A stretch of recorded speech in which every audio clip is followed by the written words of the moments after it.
Namaskar everybody and welcome to our Gita Satsang for today. So let us start with the prayer, Prarthana. By the Guru's grace and the will of Sri Krishna, we have all assembled for this Gita Satsang.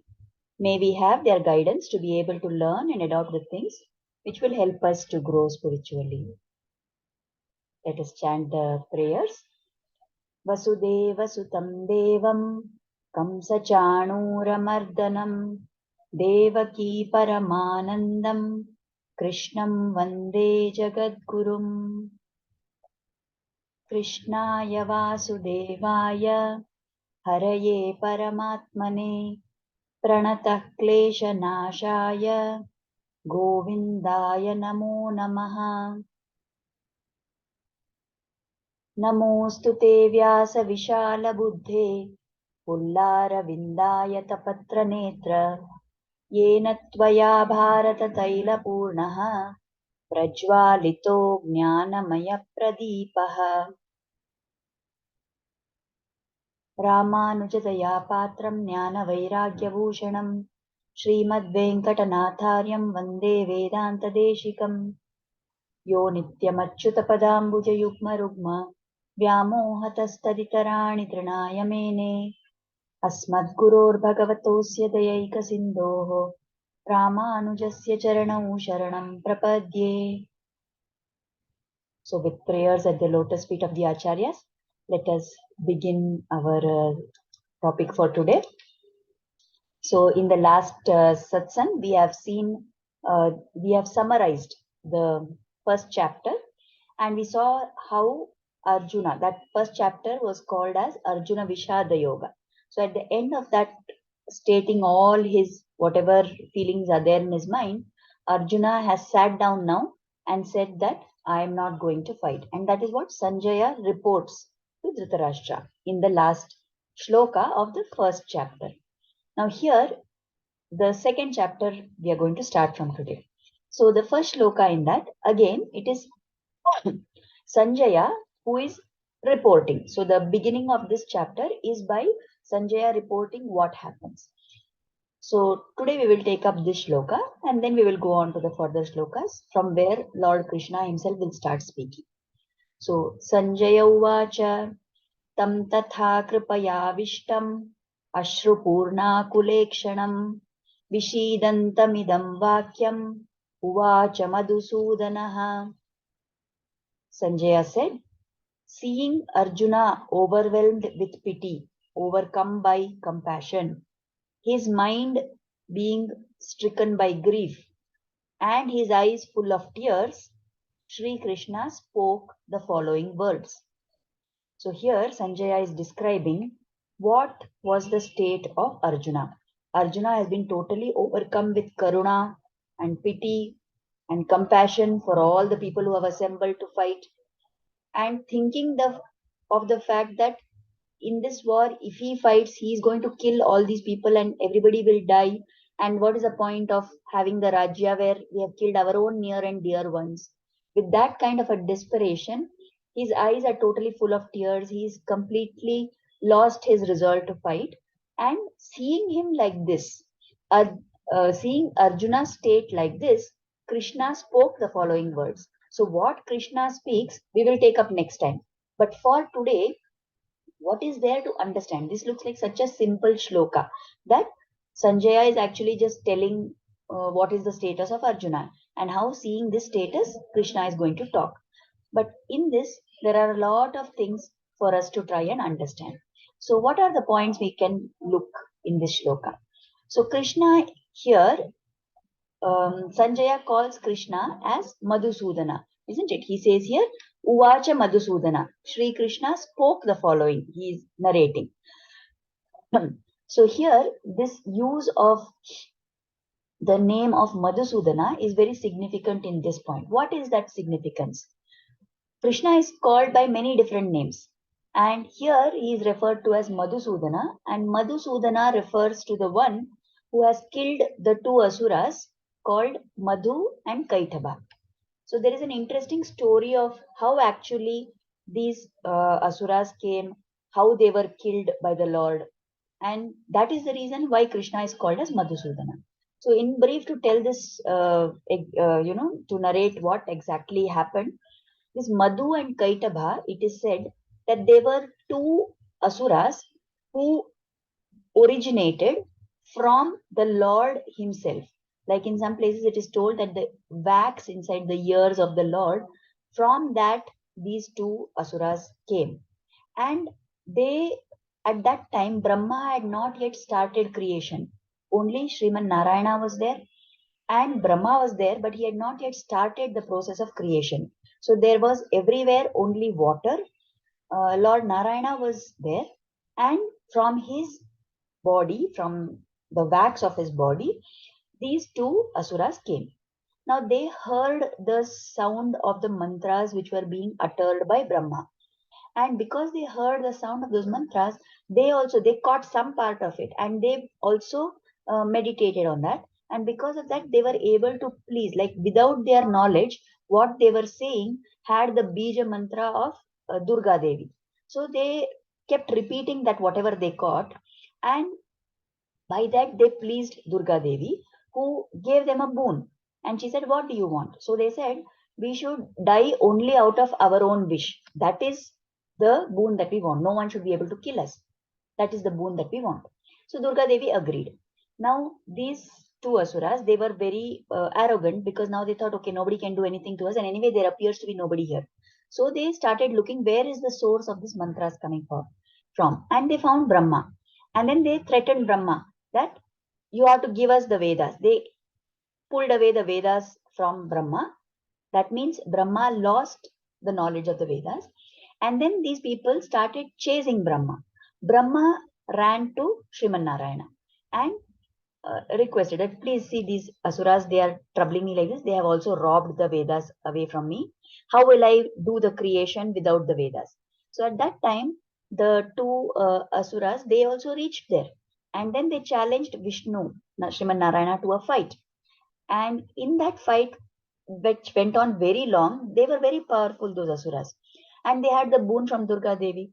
So then, after thousands of years of fighting, finally, at one point of time, Vishnu, in a small gap in the fight, he told them that, oh, you are really great warriors. You are so this thing. No one ever has been able to fight me like this. And you are not getting defeated at all. I'm very happy with your, Virata. I'm happy with the way you are fighting. You ask for any boon what you want. These two asuras, they laughed at Vishnu. They said, what do you mean you are going to give us a boon? We are only much more powerful than you. See, you have not been able to defeat us. We will give you the boon, they said. You ask whatever boon you want. This was just the chance that Lord Vishnu was waiting for. So he said, okay, I want the boon that you people should die. So hearing this, they were shocked. And then they said, okay, you offered us a boon, isn't it? So can we still take that boon from you? So Lord said, yes, fine, definitely you can have the boon. So they tried to be extra smart. They said, you should kill, we will die, but we should die only in a place where there is, no water. So then they thought, now still nothing of creation has taken place. So everywhere there is only water.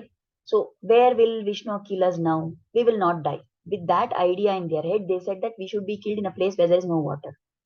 But the Lord is always smarter than everybody else, isn't it? So he took a great, huge, big form of Hayagriva. And in that form as Hayagriva, he rose above the water. He placed this Madhu and Kaitaba on his thighs, and with just a blow to both of them, he killed them. So that is how Krishna killed this Madhu and Kaitaba. So actually, the name Madhusudana refers to this act of the Lord of killing Madhu and Kaitaba and restoring the Vedas back to Brahma. Now, we have seen many times that the Lord kills so many asuras and rakshasas like this. What is the reason? What is the significance of the Lord killing them? We think that the Lord should be ever forgiving. He should, let people, forgive their mistakes and like that. But even this act of killing by the Lord is an act of compassion, because if that particular jiva goes on doing wrong more and more and commits lot of sins, then repeatedly they are increasing their stock of papa, and then they will have to keep being born in more and more difficult circumstances, and they will never get mukti from that cycle. So what the Lord does is he destroys that particular body of the Rakshasas, so that they have, they stop doing papa in that Janma, and they have a chance to be reborn again, where they will have a chance to do something better. Or in some cases, because they have been destroyed by the Lord himself, they will get mukti and go off. They don't need to come back to birth again. So many times we have observed like this, that the Lord is killing these Rakshasas, and they are like in sets of two, dual, right? A pair of evildoers. Like, for example, we know about Hiranyaksha, Hiranyakashipu, or we know Ravana, Kumbhakarna, or we know Madhu and Kaitaba, as we saw in the story. Or in the Ramayana, there is Maricha and Subahu. So, like this, the Lord destroys or damages in pairs. So, what is the significance of that pair? The acharyas say that this, thing of two demons, it can indicate two things. One is, it can indicate that the Lord is actually destroying Rajo Tamo Guna, the Rajasic Guna and the Tamasic Guna. Or it can also indicate that the Lord is destroying Kama and Krodha. So this is the deeper meaning of saying that Lord killed two demons together. So Kama is excessive desire for anything, to enjoy anything in this world. That is Kama. And when that Kama does not get fulfilled, then it results in Krodha, which is anger. Any place whenever our desires are thwarted, when we don't have an opportunity to fulfill that desire, what we are having, then at that point of time, there is Krodha which emanates. So by saying that Lord is killing these, two demons, what is indicated is that the Lord is killing the Kama and Krodha which is there within them. Or we can also say, the Acharya say that the Lord is killing the Rajasic Guna and the Tamasic Guna. So in this way, the Lord kills whatever is negative within the individual. So here in this example, we said, now we are talking about all these things, and we talked about this Madhu and Kaitaba killing and all this in the context of Krishna being called as Madhusudana, right? So here, another point in this shloka is that Sanjaya is telling that, see, Arjuna is so overwhelmed with pity. He has become stricken totally with grief. So we think that, is it bad for somebody to be filled with compassion for someone else, or for somebody to be feeling bad to hurt the other people? Is it good or is it bad? The fact is that having compassion is no doubt a good quality, but when you say that the compassion is shown, it has to be in the right place, at the right time, to the right person who deserves that compassion.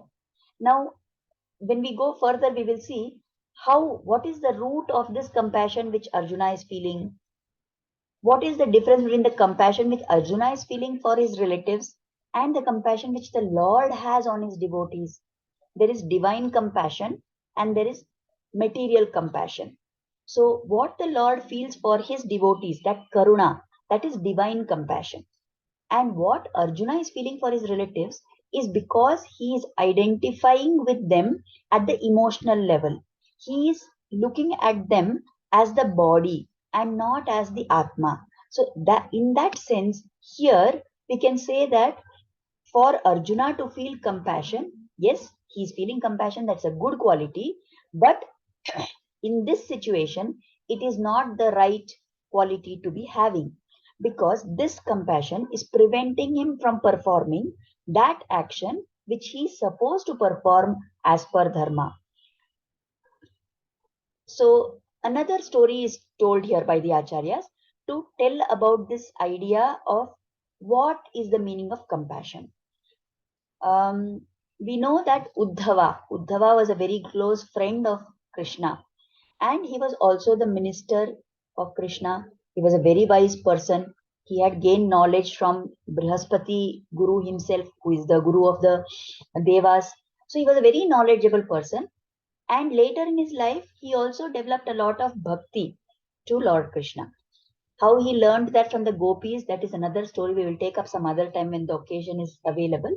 But we must understand that Uddhava was a great jnani. He was also a great bhakta of the Lord. So at the end of all the Mahabharata Yuddha and everything, after Parikshit was saved, after a few years, when all the Yadus were destroyed, all the Yadavas were destroyed, and it was going to be the end of Dwapar Yuga. It was time for Krishna to go back to Vaikuntha. For that, the time for that avatara of Krishna was coming to an end. So at that time, when Krishna had to depart to Vaikuntha, he called Uddhava and he told him that, see, now my avatar is going to come to an end and I will be going back. So at that time, Uddhava feels very sad and he says, oh Lord, how can you leave me and go like this? How will I survive without you? Being your bhakta, doing bhakti to you has been the sole purpose of my life. How will I live without you? And so on, he keeps crying. So at that time, Krishna tells him, see, Uddhava, you should not grieve like this. You should go and you go to this, Gandhamadhana Parvata in Badrikashrama and you do tapas there, you do dhyana there. And one fine day you will attain me, you will come to me. This is not the way for you to feel bad. So then Uddhava says, then Krishna tells him that, see, I have all along taught you, what have I taught you? That one must be detached. One should not have attachment to anything. So Uddhava is surprised. He says, yes, you taught me that we should not have attachment. But I assume that that attachment we should not have is attachment for worldly things. But you, I'm having bhakti for you. What I'm feeling for you, should I not have attachment to you also? Then how will I go forward? How will I reach you if I don't have bhakti to you? At that time, Krishna explains to him that no doubt you are having bhakti for me and it is a good thing. But see at this point of time what has happened. Because of your bhakti for me, you have now got attached to that bhakti itself. So I am telling you that it is time for me to depart and you should go to the Badrikashrama area and do tapas there, but you are not ready to listen to me. So what has happened now? You have got attached to the act of doing bhakti. And that bhakti to which you have become attached, that itself is proving to be an obstacle for you. So you have to overcome even that kind of an attachment. And you are not ready to obey my instruction because you have got attached to the idea of doing bhakti to me. So you must be able to perform any action and all actions without feeling attached to that, even if it is a question of bhakti itself. How we can understand this more clearly? The Acharyas give the example of Lakshmana and Bharata. So, of course, for us at our level, when we see, we can never even hope to be like Lakshmana because Lakshmana gave up everything of his to do seva for the Lord. And Bharata too took so much of pain and he refused to enjoy any comfort until the Lord came back and took what is rightfully his. Isn't it? So the bhava of Lakshmana as well as Bharata is very high up somewhere. And we can only pray to the Lord that we must, be able to try and do little of and attain that small part of their bhava.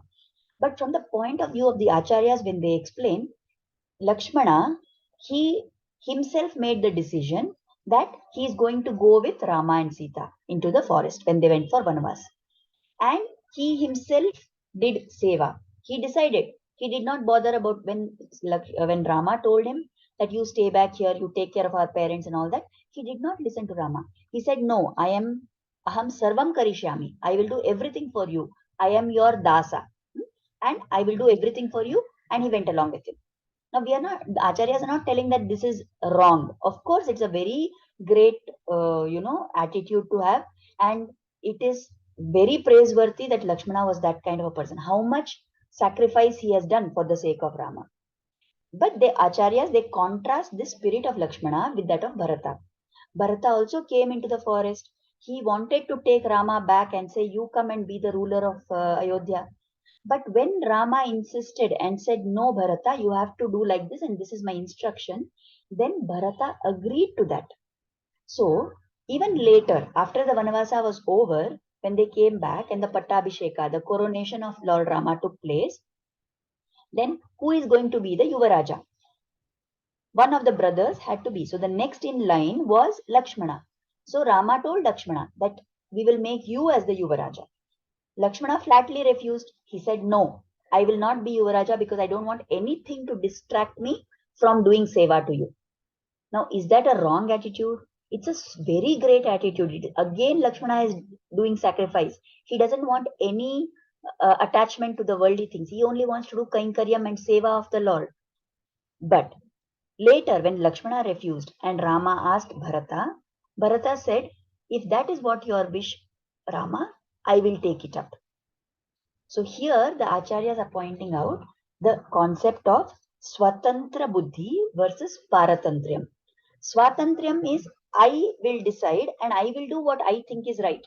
And it will be the best possible decision that I can take, and there is no attachment in that. There is complete detachment. There is desire to do seva like Lakshmana.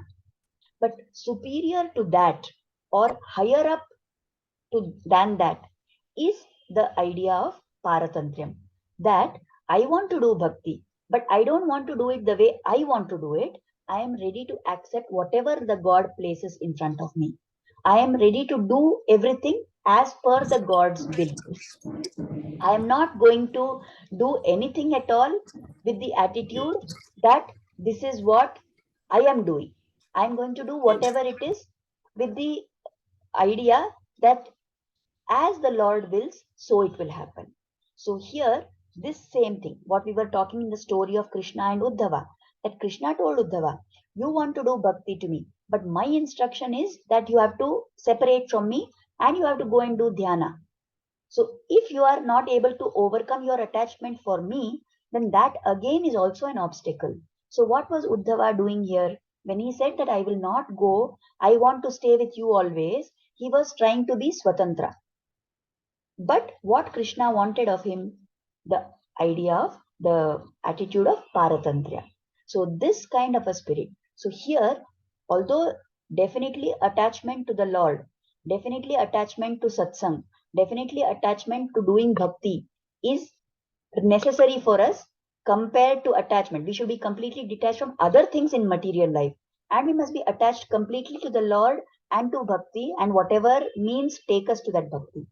But even that, we should surrender and be prepared to do everything as God's will without trying to say that this is what I want to do, but rather doing something, accepting it as the will of God. So, this concept is what the Acharyas tell us through these two stories. Okay. So, as we already talked, what we can learn from today's satsang, from today's shloka. First thing is that we talked about how the Lord destroys Rajotamo Guna. He destroys Kama Krodha. And that is what is indicated by saying that the Lord killed that pair of demons, Madhu Kaitaba, Ravana Kumbhakarna, and so on. So if we have so much Rajotamo Guna within us, we want to get rid of that Rajotamo Guna. We want to increase our Sattva Guna, isn't it? We have all so many enemies within us, of which the Kama and Krodha are the most vicious. So how we can get rid of this? We must pray to the Lord that within me there are these asuras. The Rajotamo Guna within me is asuras. The Kama Krodha within me is like Madhukaitaba. So, O Krishna, you please destroy these asuras who are within me. With that prayer, we must do our sadhana. Then about the quality, we said that compassion of Arjuna. It was material compassion because he was feeling attachment for his relatives. But the Lord's compassion or divine compassion is different. And when there is material compassion which is based only on emotion, that can sometimes go wrong. Like, for example, we say that feeling bad to hurt somebody else is a good quality. Yes, we must not hurt other people. But can we expect this same thing from a surgeon? If there is a doctor who is a surgeon who has to cut open the patient's body and operate on him to heal him, then will we say that that surgeon should be compassionate? Why is he cutting up that person? Why is he hurting that person? Is that the right kind of compassion? So if that surgeon says, oh, I am feeling bad for this person, I am scared that I will hurt him, and because of that I will not do the surgery, then that misplaced compassion of the surgeon is going to result in harm. it will not do any good. So also, there may be times when we have to take some strong action, or we have to do something which is going to be hurtful either to ourselves or to somebody else. But if that intention which is driving that action, what is that intention? That what kind of compassion is it coming from? That is important to think. We will talk more about this in the further shlokas, right? Then we saw today about how attachment to bhakti is good, but even that can be an obstacle if it prevents us from bowing to what the Lord wants. And this idea of Ishwarecha, what is the will of the Lord? What is Ishwara's desire? That we must learn to accept. Many times in our life, we are so full of doing things. I want to do this like this. I feel this is the right way to do it. I have made a plan. I want things to go as per my plan. I want everything to happen as per what is comfortable for me. So we are only in the level of swa icha, svecha. From there, we must gradually move to the stage of being willing to do things as what other people tell us, listening to somebody else, taking instructions from somebody else, obeying the instructions given by somebody who is our superior, right? Being willing to go with the flow, accept things as they happen and go along with that. So that is the next level where we are paying attention to the icha of para, other people. So that is called as parecha. And when we keep doing that, gradually we will reach the stage where we accept that whatever is happening in our life is as per the will of God. So that is the stage of Ishwarecha.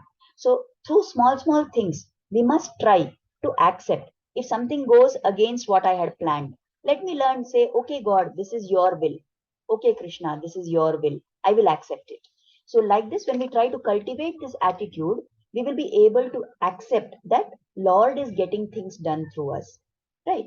So, these are some of the things that we can think about today before we get into the actual discourse which is given by Krishna in the second chapter. So overall, if we see the Acharyas explain that in this second chapter of the Bhagavad Gita, there are two main things which are being conveyed. This chapter is called as Sankhya Yoga. So there are two things being conveyed in the second chapter. One is about the Nitya Swarupa of the Atma, how the Atma is Nitya and the Sharira is Anitya. How the Sharira and the Atma are totally two different things. And the second thing which is conveyed in this chapter is the need to perform actions without being attached to them. Now we may think that why all this Krishna is going to tell. We saw that at the end of the first chapter, Arjuna was in total distress. Now here we are seeing in the second chapter that Krishna is telling him that you must be able to act without attachment. And he's trying to teach him about what is the Atma, what is the Sharira, how Atma is different from Sharira. Now, what is the connection between these two things? We may be wondering. So the answer to that is, we will see as the shlokas start from the next satsang onwards. The answer is that why is Arjuna in distress? What is the cause? What is the root from where Arjuna's grief is coming? He is thinking that these are my relatives. So he is attached to them. So does he see them as the Atma or he sees them as the Sharira? He is seeing the body of Dronacharya. He has a relationship with the physical body of Bhishmacharya. He is connected to all these people through his bodily relationships. He says they are my uncles, they are my fathers-in-law, they are my guru. So at what level is this connection of Arjuna with everybody? On the level of the Sharira, on the body level, on the physical level. So why he is feeling this distress? Because he is not able to see that Sharira as being different from Atma. He is not able to see that that Atma is going to be everlasting and permanent and nothing can ever damage that Atma. But he is thinking that he is going to kill them. So when he kills them, it is actually only the Sharira which is going to get killed. It is not the Atma which will get killed. But Arjuna is not able to see that because his attachment has bound him so much that he has become blinded. So that attachment has blinded Arjuna, and he is not able to see that even if I kill the physical body, the Atma is not going to die. So these not being able to see this kind of a delusion, this kind of an attachment is what has made Arjuna feel so sad at the thought of killing his own people. So now Krishna is going to open his eyes, and Krishna will be telling him that what you are seeing, what you are thinking as my guru, my grandfather, my uncle, and so on, what is that individual actually? What is that entity? Are they the Deha? Are they the Sharira? Are they the Atma? Like that, Krishna is going to gradually, step by step, take him ahead. And not only Arjuna, Krishna is going to take all of us also ahead as we go into our next satsang. So we will try and gradually understand. As I already mentioned in the last satsang, the second chapter of the Bhagavad Gita is where all the actual Upadesha of the Lord starts.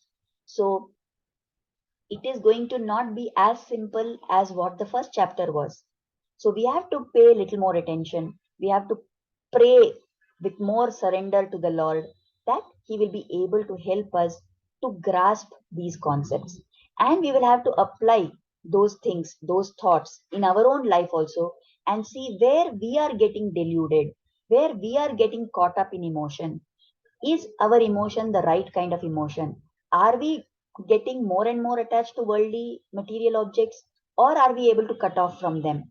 What is the way by which we can cut off? To what extent must we cut off? To what must we develop attachment so that we can detach from other things in our life? All these things Lord Krishna is going to be teaching us in the upcoming shlokas. So let us pray that He will bless us with whatever quality of mind, quality of heart, whatever it may be that is required to be able to understand what He tells us. So we will now offer Kritagnyata because we are running short of time. And if there is time at the end, I will take some questions I think Shobha has asked. We will take those questions. So let us first offer Kritagnyata, gratitude at the lotus feet of Sri Krishna and Guru for inspiring us to start and join this satsang. And let us pray for their blessings and grace to always be on us. Thank you everybody for attending today. We will just take the questions what Shobha has asked. So Bharata is superior to Lakshmana. Yeah, in the sense of what the acharyas are trying to convey to us, we cannot say he is superior to him. Rather, this quality is more superior to that quality. Because if you see Bharata, Lakshmana, they are all avatars of the Lord's paraphernalia. We say that Lakshmana is avatar of Adishesha himself. So you can't say that Bharata is Or superior to expansion Lakshmana. also sometimes we say, right? They are expansions of the Lord. Yeah, they are all expansions of the Lord. That is correct, Shobha. What is What exactly the meaning of expansions? expansion means? They are avatars. Like just like the Lord takes avatara, at that time his Shanka, his Chakra, the Adishesha, they all also come to assist the Lord in his work. So that is what is the meaning of saying expansion. So Okay. we cannot actually what we are trying to say highlight here is that for someone who is at the level where they are totally caught up in worldly things and not wanting to do anything at all for the Lord, we should aspire to the quality of Lakshmana. We should try very hard to engage our mind in seva and be always involved in doing that which is going to give joy to the Lord, in always trying to serve the Lord and his devotees. So our attitude in the starting stages should always be like Lakshmana. As the person grows more and more in their seva and they become more and more higher in their sadhana, then there is a time when if they are doing bhakti, but they start getting attached to that bhakti itself so much that they want to do the bhakti as per their wish. I want to do my bhakti in this way. Then if they are not going to listen to the Lord's instructions, that is not so good. So rather than being non-bhakta who is doing no seva absolutely, the spirit of Lakshmana we should try to cultivate. For those who have reached that spirit, we are nowhere near reaching that spirit. But for those who have reached that spirit of Lakshmana, the next thing to cultivate is the Paratantriya that Bharata showed. To accept that everything I will do will be as per God's will. I will do everything to please the Lord. And there is no sense of I and my desire and my wish in that. So, in that sense, we are telling what the Acharyas have told. So, he is seeing the soul and body are different. What are you talking about, Shobhavare? I didn't understand. Who is seeing soul and body as different?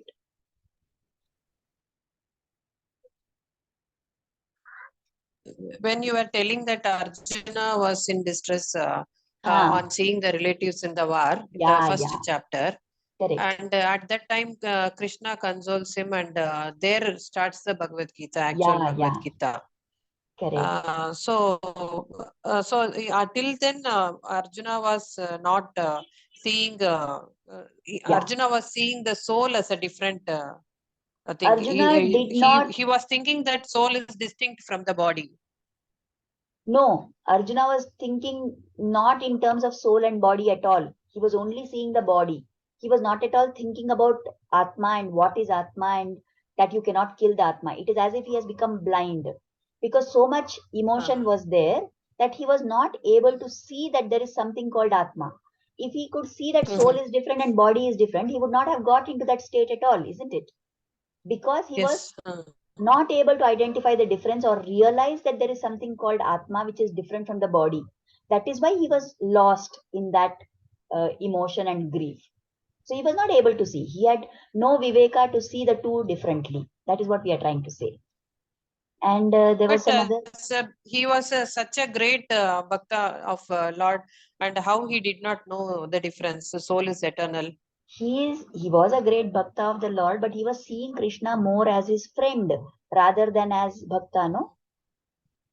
Mhm. He was looking upon Krishna until the time when the Bhagavad Gita was told. He was looking upon Krishna as his friend, as his guide, as maybe philosopher, but not as Lord. Only Okay. after Krishna starts speaking and explaining things to him, and Krishna says that I have done this, I have told this in previous Chatur Yugas also, and then Krishna shows him the Vishwarupa. Only after all that he realizes the divine nature of Krishna. So until then, he is not looking at Krishna as God. And Arjuna may, yeah, definitely he had a lot of jnana. He may not have thought Krishna is God, but That's what. definitely by studying the Vedas, by all his jnana, he should have known that. He would have known it.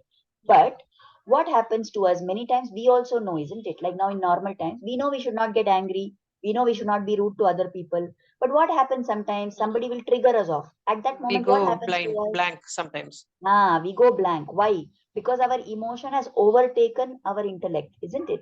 Similarly, at this time, it is such a great trauma for Arjuna that all the jnana what he has, all the knowledge which he has, gets completely covered up because of that emotional, hijack which has taken place. So he is overwhelmed totally with the emotion and he is not able to use his buddhi to think logically or to try and think that what is it that I know as knowledge, what is it that I have studied. He's not thinking about all that, he's only feeling. So always whenever the emotion takes over the thought, this kind of a confusion state will happen. So that is why what Krishna is going to try and teach him, that you must not get carried away like this. So that is what we will see in the upcoming shlokas. So we have less than a minute left. We will stop here for today. Thank you everybody for joining the satsang, and we will continue in the next satsang. Next Tuesday we will continue. Namaskar. Thank you very much. Thank you.